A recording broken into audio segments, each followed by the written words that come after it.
Okay, Eric Marcus from Marcus Networking. There I was in the car having a great time driving around doing Christmas shopping. Yeah.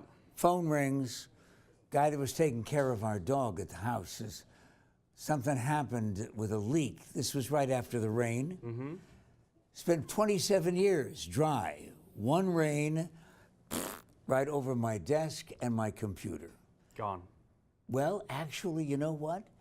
There was a lot of water on it, and we dried it out, put it on its side, let it drain, according to some of the instructions, and it went right back on as soon as it dried out. But not all of them do, right? That's correct. So what do we do if we do find ourselves with a damp computer?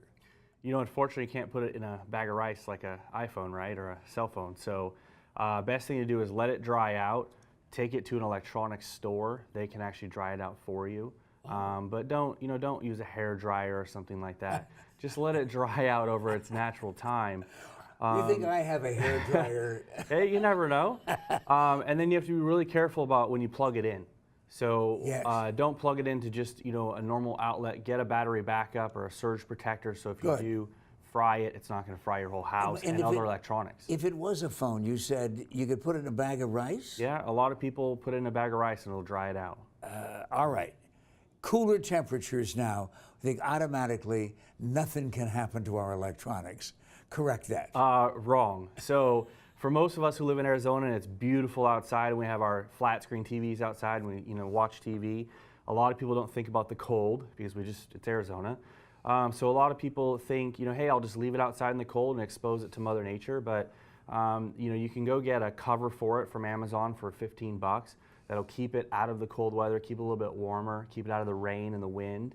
But the most important thing is that to keep your electronics dry. And then also, if you're going to turn it on and use it, make sure you're not doing it at night when it's 10 degrees outside. This is not Green Bay, Wisconsin, but it can get chilly at night. Which is the more damaging temperature? The kind of heat that we have in August or January temperatures? Actually, both. If you go on to the manufacturer's website and look at the TV, it'll tell you the operating specs of the degrees it wants it at.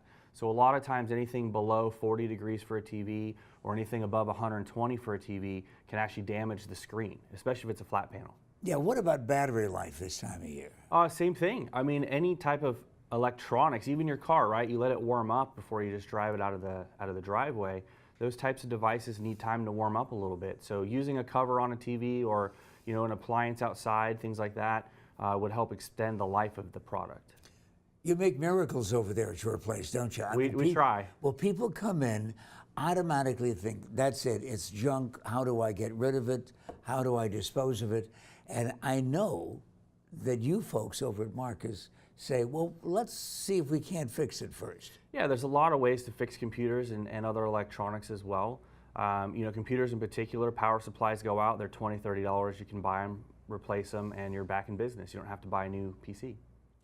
Talk to me, if you will, about the covers, though, that we can use to protect all of our electronics from temperatures, any kind of extreme temperature. Well, really, you can use anything. I mean, most people put sheets on their plants outside, right? You can use a blanket, a nice blanket, and put it over your TV. But if you actually go onto Amazon, I found last week, just like patio furniture covers, they make TV covers. Slides right over it, kind of like a sleeve for a laptop. And 10 to 15 bucks, depending on how big the TV is. They use them at all the bars you see at night. And it essentially will protect the TV from any extreme weather and hopefully prolong the life of your nice TV outside. Well, we do get kind of spoiled here. There are people around the country who are saying, what are those guys talking about having a television set outside? It's true. And there's a lot of them on patios around the valley. We don't know necessarily how to protect them from the weather. Right, and the thing too to think about is if you're not going to go outside for the winter, just take it off the wall and bring it inside, right? Store it in your closet, store it in the garage, anything like that. But we get a lot of calls from clients to say, hey, my TV stopped working, my DirecTV box stopped working. Those are all devices that they just leave outside for the elements that you need to think about taking care of. If you haven't been able to figure all of this out on your own and you haven't had a scratch pad, Marcus Networking, or as always, AZTV.com.